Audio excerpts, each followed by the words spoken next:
मंगल पांडे जो भी health minister, उनका हम लोगों ने घेराव किया था, जन स्वराज पार्टी की तरफ से किया था। थाना अगर ले चलना था, आप ले चलिए, मार क्यों रहे हैं? लेकिन इनकी एक बात नहीं, तो मैं आधार कार्ड सिर्फ स्कैन करके उसको दे रही हूँ, ऐसा नहीं कि उसको अपने पास उनकी मर्जी से, इच्छा से मैं उन्हें समझा रही हूँ। नमस्कार, मैं सत्यम शुक्ला और आप मेरे साथ देखना शुरू कर चुके हैं सच टॉक। अभी मैं मौजूद हूँ पटना के दीघा में और अभी हमारे साथ जुड़ने वाली है कुसुम लता वर्मा जी, जो कि दीघा से जन स्वराज के लिए भावी प्रत्याशी हो सकती हैं। तो सबसे पहले मैम आपका स्वागत है हमारे चैनल पे। सच टॉक की तरफ से सारे लोगों को मेरा नमस्कार। मेरा नाम कुसुम लता वर्मा हुआ, मैं दीघा से संभावित प्रत्याशी हूँ।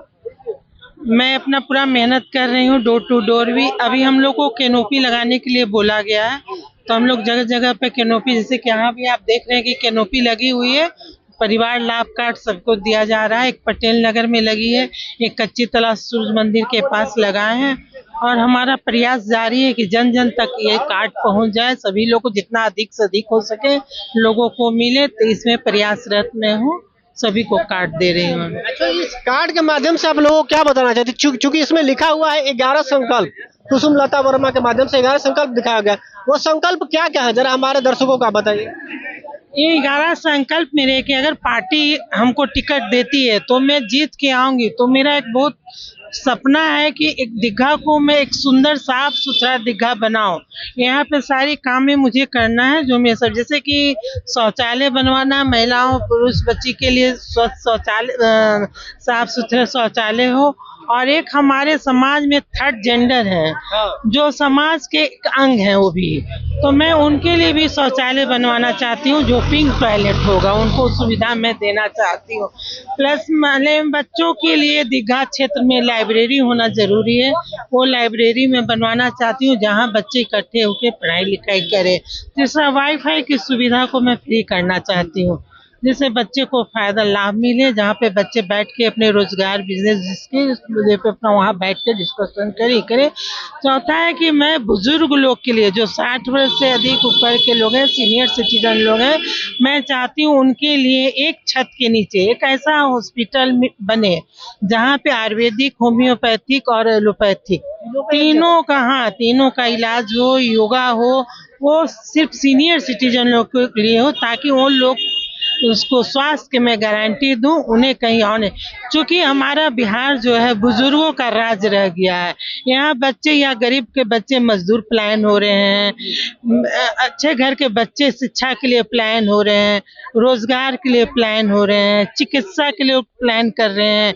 तो सारे बिहार में बुजुर्ग का राज रह गया है। अगर ये सब सुविधा मिलती है तो उन लोगों को उससे आराम होगा। फिर एक हम चाहते हैं कि एक प्ले ग्राउंड दीघा में बने, जहाँ बच्चे पढ़ने लिखने के साथ खेलना भी बहुत जरूरी है। तो 1 घंटे के लिए, 1 घंटे के लिए जो भी है, बच्चे प्ले ग्राउंड में जाए और खेले। प्ले ग्राउंड जैसे जहाँ तहाँ आप देखते हैं छोटे सब्जी विक्रेता जो हुए हैं, फल विक्रेता जो हुए हैं, जहाँ तहाँ दुकान लगा के बैठते हैं, जिससे यातायात में भी दिक्कत होती है लोगों को आने जाने में। और सब्जी वाले को भी फाइन देना पड़ता है, जगह जहाँ तहाँ लगाते हैं तो उनसे फाइन भी लिया जाता है, पुलिस उस पर गुस्सा भी करती है, मारती पीटती हटाती है हमेशा। तो उसके लिए वेंडर जोन का होना जरूरी है होता। फिर पार्किंग की जो सुविधा वो सही जगह पे होनी चाहिए। ये पे आजकल जो नाजायज बहुत तरह के फाइन भी लग रहे हैं, वो भी लगना कुछ चाहिए, हो रहे हैं कुछ, तो उससे भी पब्लिक परेशान है, उस पर भी थोड़ा सुधार होना जरूरी है। ऐसे सब बहुत सारे मुद्दे हैं। नली का सफाई होना चाहिए।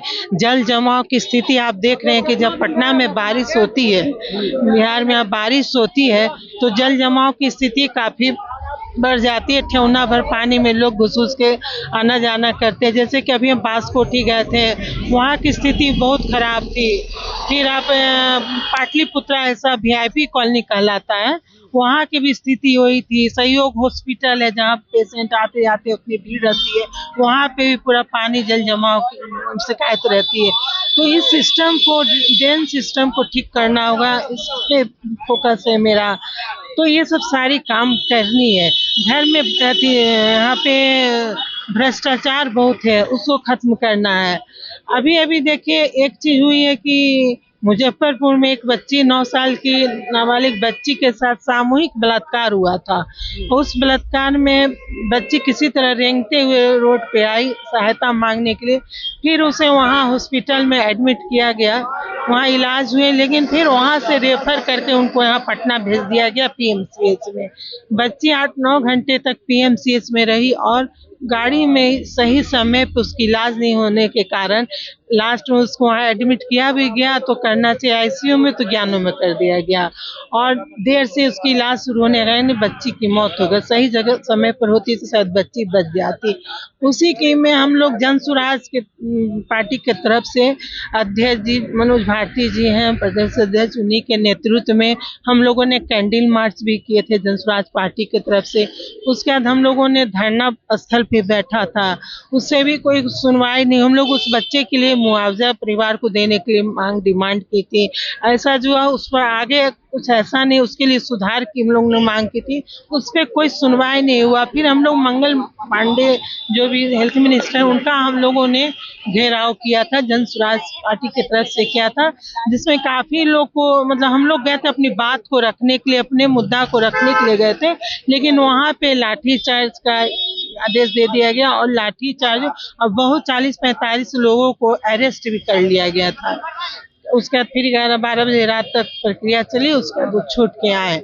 अभी भी देखिए कि जब जनता आपको सरकार बनाती है तो जन की बात को सुनना भी सरकार की काम जरूरत है कि उनकी बातों को सुने, लेकिन सरकार में बात को अभी एक चितकोड़ा बाजार में अमला टोला विद्यालय है, अमला टोला स्कूल है, गर्दनी बाग चितकोड़ा में पड़ता है।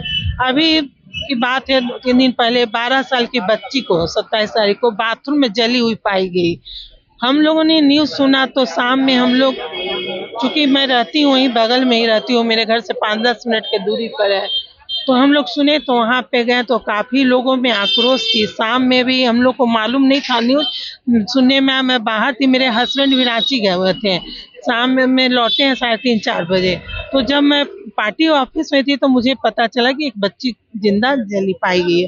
तो मैं जब लौट के गई, मेरे हस्बैंड भी संजोग से आ गए थे, मैं वहाँ गई तो वहाँ पे अमला टोला स्कूल है, वहाँ पे साइड में मैं जन सुराज की गाड़ी से गई थी, साइड में मैं गाड़ी लगा के मैं स्कूल में गई, वहाँ 100-150-200 पुलिस लोग थे, लेडीज कांस्टेबल थी। अगर तो मैंने पूछा, फिर पब्लिक से भी वहाँ पूछा तो उन्होंने बोला कि बच्ची को बाथरूम में, लोगों का कहना था कि वहाँ के टीचर ने जला दिया, कोई लोग कुछ तो बोले थे। उसके बाद मैं बच्ची का घर वहीं पास में था, मैं उसके घर चली गई, उसकी मम्मी से मिली तो उसकी बहन और मम्मी ने कहा कि 4-5 दिन पहले बच्ची घर में बोल रही थी कि मास्टर जो है वो सभी लड़की लोग के साथ छेड़खानी करते हैं और कुछ टीचर मैम थी उनके साथ गलत बच्ची ने कुछ देख लिया था, तो उस बच्ची ने बोला था कि मैं कंप्लेन करूंगी, तो उन्होंने कहा था करोगे तो टीसी दे दिया जाएगा, स्कूल से निकाल दिया जाएगा। उस बच्ची को धमकी दिया गया। आप लोग इस पर जो है अपना प्रतिक्रिया दिए, आकर आप लोग विरोध प्रदर्शन किए तो धमकी दिया, तो मैं गई वहाँ पे विरोध प्रदर्शन में, पहले से लोग में बहुत आक्रोश था,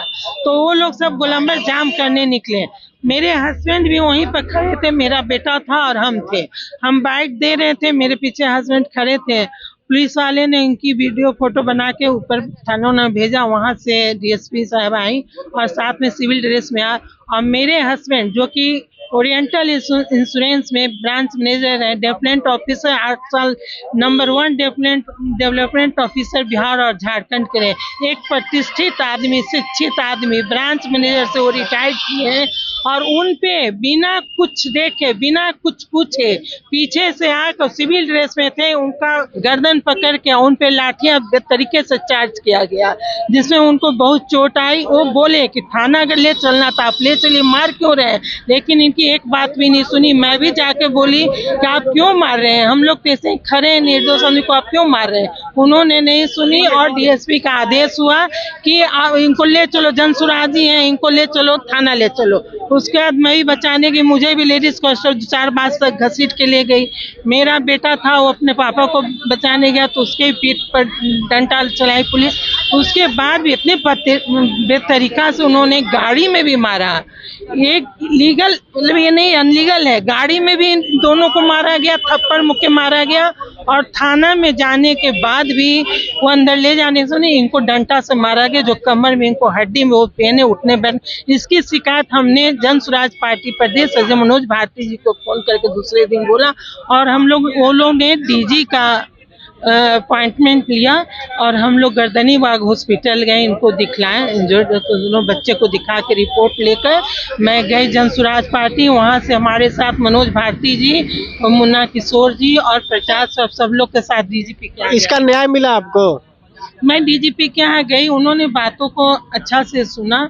मैंने एप्लीकेशन वहाँ दी कि मेरे साथ ऐसे ऐसे हुआ, इस पर हम सुनवाई चाहते हैं, तो उन्होंने मुझे आश्वासन दिया कि इसके लिए एक संगठन बैठेगी, ठीक है, उन्हें आश्वासन दिया। लेकिन मैं पूछना चाहती हूँ कि बिना जाने बिना जानकारी के अगर हमारे हस्बैंड पर लाठी डंडा चलाया गया, जो कि समाज में इनका एक अच्छी इज्जत प्रतिष्ठा है, पढ़े लिखे के साथ किया, तो मैं जवाब मांगना चाहती हूँ कि बिना जानकारी के पुलिस ने इन्हें ऐसे बेदर्दी क्यों मारा, वो जवाब दें। अच्छा, ये हमें बताइए, जन स्वराज में आप कब से जुड़ी हैं? मैं जन स्वराज से 7-8 महीने हो गए मुझे जुड़े। और यहाँ अभी कैंप में कौन सा कार्य किया जा रहा है, जबकि सबका आधार कार्ड लिया जा रहा है? यहाँ पे एक हमारा कैनोपी लगी है जन स्वराज पार्टी की तरफ से, ये परिवार एक लाभ कार्ड मिल रहा है, 20,000 रुपए की परिवार लाभ कार्ड ग्रांटेड कार्ड है, जो कि लोगों को दिया जा रहा है। लोगों को बताया जा रहा है कि जन स्वराज की सरकार जब आएगी तो आपको ये 20,000 रुपया का फायदा मिलेगा, जिसमें 5 मुद्दे हैं उसमें दिए हुए हैं। शिक्षा का है, पेंशन का है, रोजगार का है, किसान को खेती करने की मजदूरी है, ये सब। पर चुनाव से पहले तो कोई आधार कार्ड लेता नहीं है, चूंकि चुनावी पार्टी है, और चुनावी पार्टी को यह अधिकार नहीं होता है कि आप किसी भी वोटर का कोई भी ऐसा गुप्त दस्तावेज मांगे जो कि चुनाव में प्रभाव डाल सकता है। हो सकता है कि आप फ्रीबीज का कुछ फायदा दे अलग तरीके से। नहीं, तो मैं आधार कार्ड सिर्फ स्कैन करके उसको दे रही हूँ, ऐसा नहीं कि उसको अपने पास, उनकी मर्जी से, इच्छा से मैं उन्हें समझा रही हूँ कि ये लाभ कार्ड ये प्राप्त है, कोई जबरदस्ती नहीं है, आपकी इच्छा है, आप समझ गए तो आप बनवाइए। तो लोग देख रहे, इतनी भीड़ है, किसी के साथ आप यहाँ व्यू ले सकते हैं, लोग अपनी इच्छा से आ रहे हैं, बढ़ चढ़ के लोग आ रहे हैं, भीड़ लगा के देखिए, हम लोग लगे हुए हैं, उनको कार्ड दे रहे हैं। अगर हम जबरदस्ती करते हैं तो वो गलत है, लेकिन अगर मैं उनको समझा रही हूँ कि ये कार्ड की फायदा आपको तब मिलेगी जब आप पार्टी जीत के आएगी, तो आपको ये सब मुद्दा पे आपको फायदा होगा, तब वो बात को मान रहे हैं, उनको लग रहा है बदलाव चाह रहे हैं। बिहार में इन लोगों भी बदलाव के मूड में हैं, ये लोग भी चाह रहे हैं कि बदलाव हो। 20 साल की जो नीतीश सरकार से ये लोग उब चुके हैं, 15 साल राजद की सरकार से उब चुके हैं, 35 साल में हमारे बिहार राज्य जो पिछड़ा राज्य आज से 35 साल पहले 28 नंबर पौधान पे था, आज भी बिहार हमारा पिछड़ा राज्य। सिर्फ पुल और रोड, वीआईपी रोड बनाने से निर्माण नहीं होगा, भविष्य नहीं बदलेगा, बदलाव नहीं होगा जब तक आप यहाँ शिक्षा को ठीक नहीं करेंगे, रोजगार को नहीं ठीक करेंगे, पलायन को नहीं रोकेंगे, तब तक ये सुधार नहीं हो सकती। धन्यवाद।